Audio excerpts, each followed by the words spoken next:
Saquon Barkley, after a lot of questions about whether or not he was going to hold out, whether he was going to be there for camp, be here for the start of the season, a lot of contract negotiations, had not initially agreed to his franchise tag.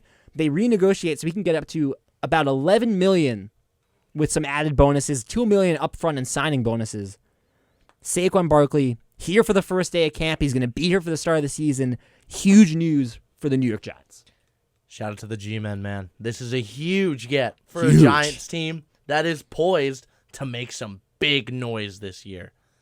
You got Daniel Jones, who last year had a better year than Aaron Rodgers. Loki, yeah. You have all the new pieces you added at the deadline. I think that Saquon, honestly, even more so off of X's and O's, I think he honestly might mean more like culture wise and kind of like spiritually for Giants fans. Yes.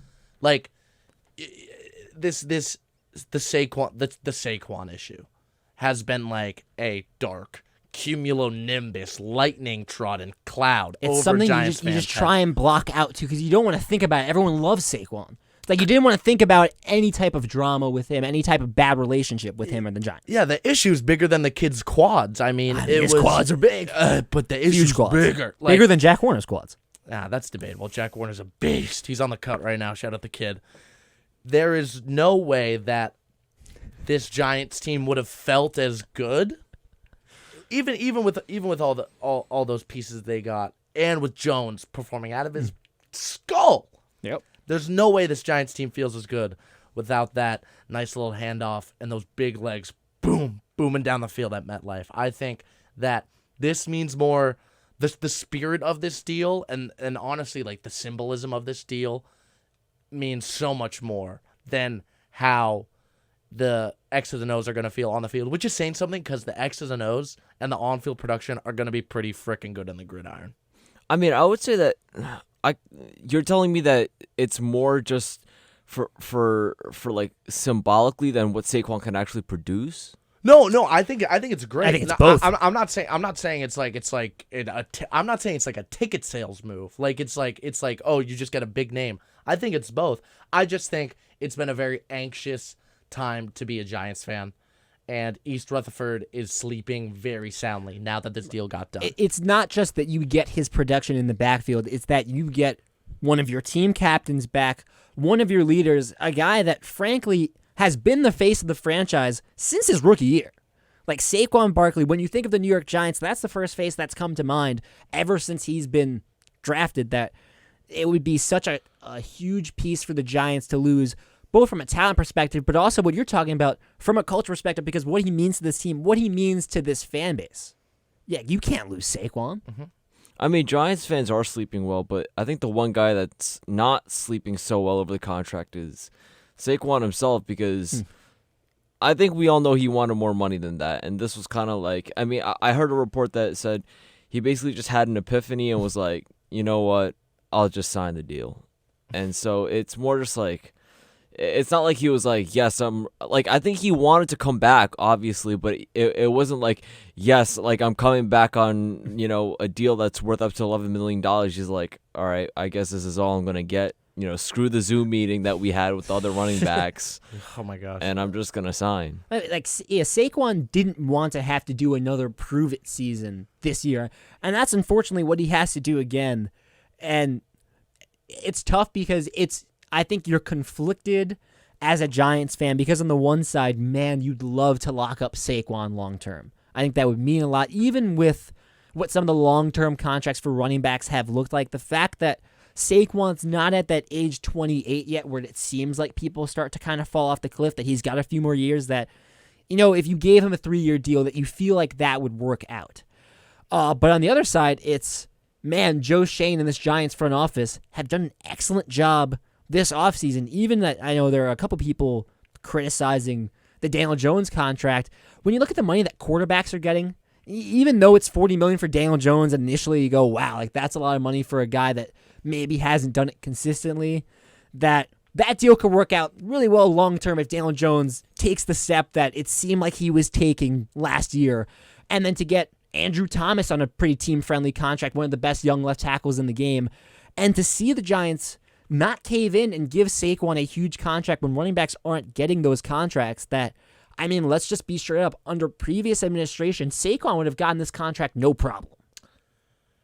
The 1 year is very interesting. That I just want to make sure it's what the 1 year. It's 1 year. It's 1 so year, it still 10 counts about as 10 the million. franchise tag, but there's just incentives that Saquon can hit to get more money, and he gets a signing bonus in front. It's still guaranteed $10.1 million though. It's very interesting. I don't even want to say predicament, just situation that this contract brings up, because it's a guy that means so much to your franchise, and you're locking him up, and you're looking like you're about to let him walk a couple years before his prime starts to take a dive. As you said, 28, unrestricted free agent at 27 years old. Not even unrestricted free agent. I think that it's a good move for the Giants organization, and I also think it's a good move for Saquon's camp, because I think Saquon wants to play football in East Rutherford. It seems like it's been a good fit so far. I firmly believe that. And I think especially with Jones, who I don't think is overpaid. I think that, I think that he is And poised you look at to the money accelerate. that quarterbacks are getting to get $40 million for 4 years with Jones. That's going to end up being a really nice contract if he plays anything like he plays last year through those 4 years. 40 over 4 when you're, I mean, it's good for Saquon's camp, because you're running back. If you break it down year by year, your running back and your quarterback are getting paid the same amount per year. So that's a great look for Saquon's agent. I think it's a point of emphasis to realize the point where the team is. They are right about to take the step into, I think, not just good, but great NFL football. Right. And which is a long time coming, about a decade in the making for this Giants team. Well, like I'll even say, like, Saquon's here because of the way that the previous management thought. And I'm not upset that the Giants have Saquon Barkley, but Saquon was taken second overall because the Giants management felt bad about breaking Eli's consecutive games played streak and wanted to try and get him one more run at a playoff berth. And that's why I hate Eli Manning. All right, that's fair. You're very fair to feel that way as a Patriots fan. That's why they signed Brandon Marshall, who only played like one game for them that year. That's why they drafted Saquon so high. It's because they were trying to give Eli one more playoff berth. If we're talking realistically, they probably should have drafted a quarterback. Now, whether or not they end up drafting Josh Allen, we'll never know. But Saquon's here because of previous administration, that to see this new administration come in and go, listen, we love you, Saquon. You're very valuable to us, but we're not going to give you a big contract in a running back market that simply just isn't that big and isn't getting that much money. And I'm going to stop talking right now because there's someone I want to hear talk even more. We have our first caller of the day. It's myself and Jack Warner's roommate, Eli Keeler. Eli, my wonderful sweet prince, how are you doing? Good to be on the show, guys. It's great to have you. Intramural teammate of the year. Oh, yeah, baby. 2-time back-to-back basketball. Here we go. This guy's a winner. Here we go. So, look, first of all, before I say some stuff that people won't agree with, I'm going to say that Saquon Barkley is probably my favorite football player. He does unbelievable things on the field. He is one of the most athletic people ever to exist. He does some stuff that I love watching. But I have a problem with the phrase, with the saying, Saquon, like, yes, he provides valuable football, obviously. But if Chaz is right, and the Giants are really about to take this next step, like we're talking Super Bowl team, I'm going to say something controversial. Paying $15, $14 million a year to Saquon Barkley is not necessarily conducive to that. I don't think it is. I mean, it would show it, right? Eli, hang on the line, right? It would show in the last Super Bowl winners over the last decade that how many of those Super Bowl winners had a running back making on a huge deal or a star running back, right? That's not the case. It's proven that you don't need a star running back to win a Super Bowl. But I do wonder with this Giants team, and you look at this Giants offense, that how are they going to get things done if they don't have Saquon? Think about the ways that they use him, right? Fantastic runner, fantastic out of the backfield, and as a receiver, and they use him in all facets of the game. It's hard to picture the Giants offense without Saquon. Well, you're so right. Thank you. The highest paid running back for a Super Bowl winning team in the last 11 years was LeGarrette Blount at like $2 million a year. Yeah. Everyone else is 1.2 or below. But I do see what you're saying. I think a 1 year for Saquon, honestly, I think this is kind of perfect because Saquon can continue to ball this year, but,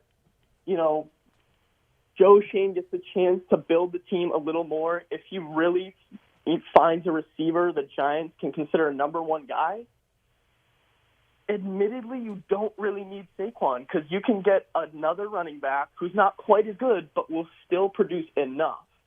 And if you keep building on that, I think that will get you further than paying Saquon Barkley $15 million a year. I mean, you have to think, right? If they had landed on Kenny Galladay, if Galladay had been a hit, if he had been the receiver that they had envisioned him to be, that maybe Saquon isn't here. Or if they had a receiver like that, right? If the Giants have Tyreek Hill, we'd be cool with Wayne Gallman. I loved Wayne Gallman. I mean, but that's a great point. I mean, this comes into the whole running back conversation about why they're not getting money right now. Is think about all the viable running back options you can have. That they'll be a step behind the McCaffreys, the Barkleys of the world. But I had legitimate conversations about, man, I enjoy watching Orleans Darkwa won the football. Like that, Paul Perkins was a guy for like 3 games. Like people could say, I loved Wayne Gallman. Like my heart hurt when he signed with the 49ers. Like you can kind of find running backs off the scrap heap. That's why they're not getting money. And like one more point is, if Joe Shane is signing this guy franchise tag 1 year, like it doesn't make sense that he needs Saquon to prove himself. Saquon just had the best statistical season of his career and won't pay him the $13, $14, $15 million.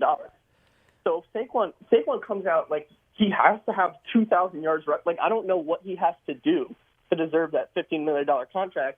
And the point is there's nothing he can do to deserve it because it's not what Joe Shane is trying. Joe Shane wants to win a Super Bowl, and unfortunately it sucks.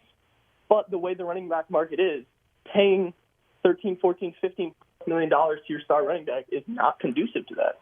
Well, Eli, I thank you for your call. If you want to call in yourself, the number is 718-817-2750. I think it's a nice transition into this conversation that we need to have about the running back market. That I think one of the reasons that Barkley goes into camp is because why would you hold out? Running backs have no leverage right now. If you hold out, you only hurt yourself. I think we even saw that with Le'Veon Bell, who admittedly got his contract, right? Got a bag with the Jets. He lost a year and he was never the same. He was never that same prime running back that, especially running backs, football players in general, to lose a year in your prime, it's not something that you want to advise with how short football careers can be, especially from the running back position where it feels like it's a 5 to 6 year window where you're really good. If you lose a year in your prime, you just can't do it. But who's going to pay? No one else is going to pay Christian McCaffrey money anymore, right? No one's going to give $16 million to a running back. The Panthers, who gave McCaffrey that contract, didn't want to deal with it anymore. That's why they traded him to the 49ers, and the 49ers were able to take that money on because they had Jimmy Garoppolo at quarterback. They didn't have to pay a guy $40 million. I don't know how this running back market goes back to a place where you're seeing guys get the contracts that even Barkley's looking for. Barkley's not asking for 16. I think he's looking for something between, 13, 14, maybe 12. Like I can make the case that Barkley, as good of a running back as he is, probably deserves that money, but not in this market. And it's a great point that Don LaGreca has brought up, that the Giants, it's not just making this decision in a vacuum that, yes, Saquon, you've been very good for us, we'll give you the money, because I think they have the cap space to do it. It's you then set the running back market, right? That's what we see when Mahomes gets a huge contract. That sets the QB market, and everything works off of that.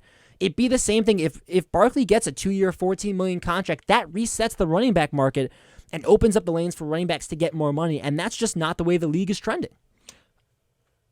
The sport of American football is one based on degrading athletes. It is one of the most physically grueling sports in the world, period. And the running back is one of the most physically degrading positions in that sport. It's hard for franchises to pay guys that are so I don't even want to say injury prone, because it's the nature of the beast. But that's why it sucks from the running back perspective, because I feel like they should get money because they put their body through hell, probably more than any other player out there in the field, except for, I guess, maybe O-linemen. I don't know. Running backs are just running into the gut of the defensive interior over and over and over again. And it's like, it sucks that they're one of the lowest paid positions on the field. I know, but from a business perspective, sports is a business. I don't like, wow, crazy cool take from Chaz. Like, yeah, the business side of sports sucks for the players, especially the ones that put their bodies out on the line. And the skill ceiling for, like, obviously the greatest running backs are better than, like, the middle of the pack by. But the skill fall off, I would say, the skill drop is probably the shallowest of any position. Because there's obviously nuance to explain it to someone.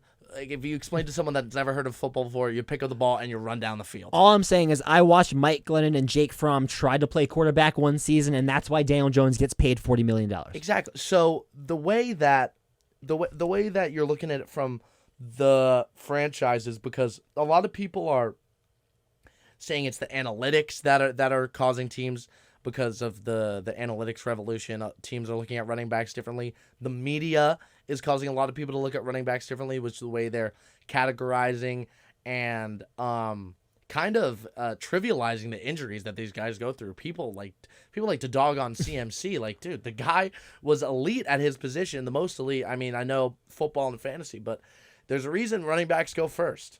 You know what I mean?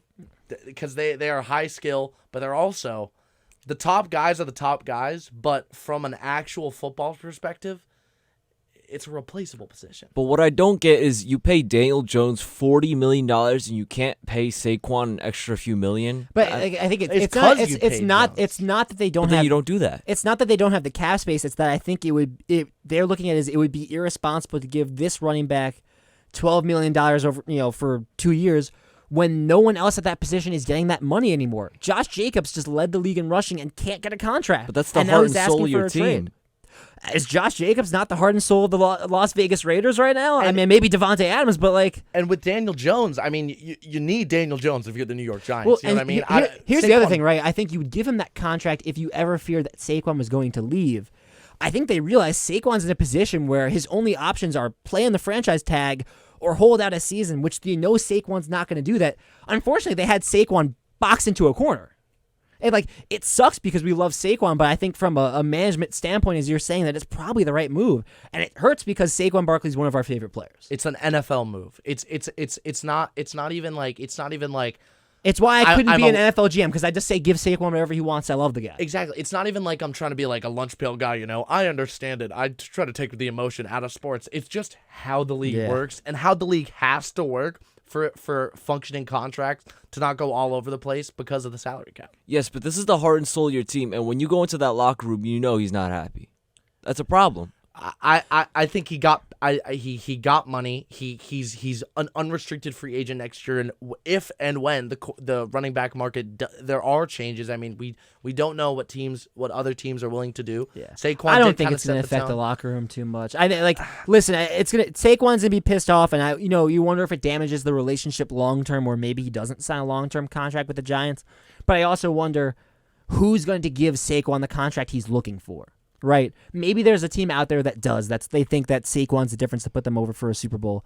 But you look across the league and you see Eckler not getting money, Jacobs not getting money, Dalvin Cook is struggling to find a team, and he's not even looking for crazy money. Oh my god. That it's like I wonder if anyone out there is going to give Saquon that kind of money.